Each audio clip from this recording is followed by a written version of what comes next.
மக்களுக்கான களப்போராளிகளை கொண்டாடுறதை விட இன்ஸ்டாகிராமில் செல்போனில் ரீல்ஸ் எடுக்கிற போராளிகளை தான் இன்னைக்கு சமுதாயம் அதிகமாக கொண்டாடிட்டு இருக்கு.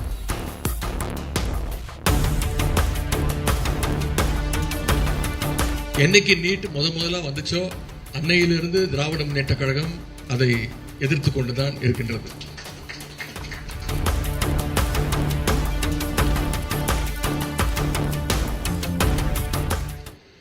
தோழர் நல்லக்கண்ணு அவர்களுக்கு சிலை அமைச்சிருக்கிறது மூலமாக இன்றைக்கு இந்த சமூகம் உண்மையிலே யாரை நாம கொண்டாடணும் அப்படிங்கிறத இந்த நிகழ்ச்சியின் மூலமாக இந்த அமைப்பினர் மிக தெளிவாக சொல்லியிருக்கிறாங்க. இதையே சொல்றேன், இன்னைக்கு மக்களுக்கான களப்போராளிகளை கொண்டாடுறதை விட இன்ஸ்டாகிராமில் செல்போனில் ரீல்ஸ் எடுக்கிற போராளிகளை தான் இன்னைக்கு சமுதாயம் அதிகமாக கொண்டாடிட்டு இருக்கு. ஆனா போராட்டா எதுவும் கிடைக்கும் அப்படின்னு உறுதியா நம்பியவர் ஐயா நல்லக்கண்ணு அவர்கள்.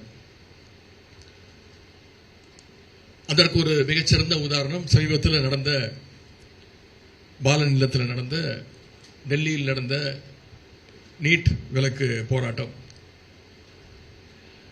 டெல்லியில் நடந்த போராட்டம் அதன் தொடர்ச்சியாக இன்னைக்கு இந்தியா முழுக்க இளைஞர்கள் அந்த போராட்டத்தில் ஈடுபட்டாங்க.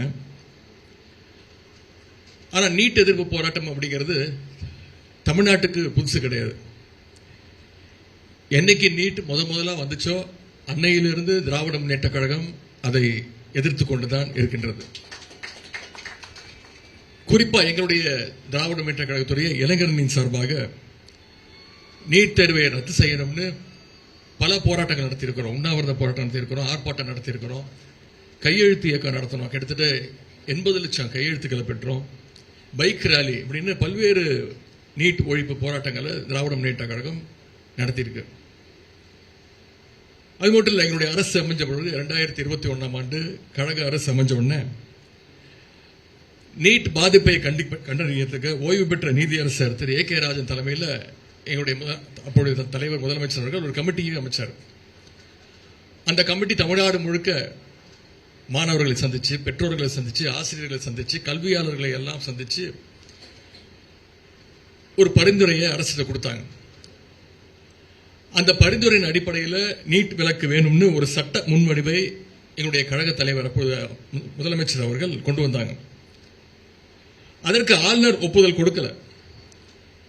உடனே எங்களுடைய முதலமைச்சர் அவர்கள் உச்சநீதிமன்றம் வரைக்கும் போய் போராட்ட இயக்கம் தான் திராவிட முன்னேற்ற கழகம்.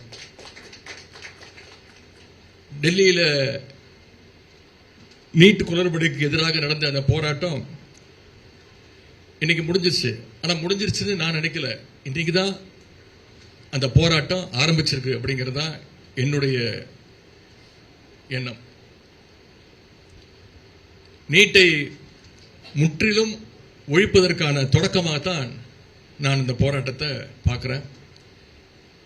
ஐயா நல்லக்கண்ணு அவர்கள் இன்னைக்கு இருந்திருந்தா அவரும் நிச்சயம் இதுதான் சொல்லியிருப்பாரு.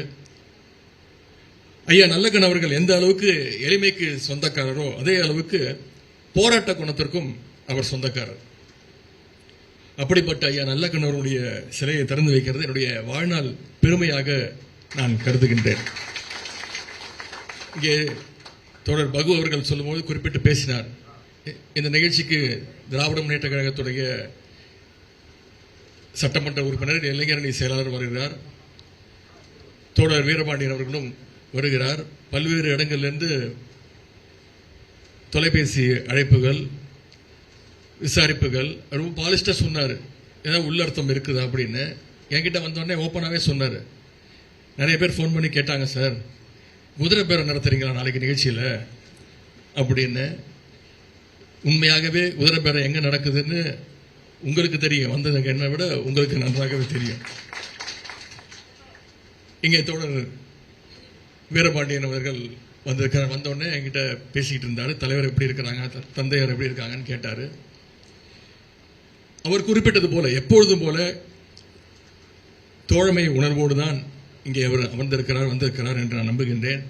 ஏன்னா அவர் சொன்னது மாதிரி தமிழர் உரிமை, தமிழ்நாட்டு உரிமை அதற்கு எதிராக என்ன நடந்தாலும் திராவிட இயக்கமும் பொது உடைமை இயக்கமும் என்றைக்கும் ஓரணியில் கைகோர்த்து களத்தில் நிற்கும்.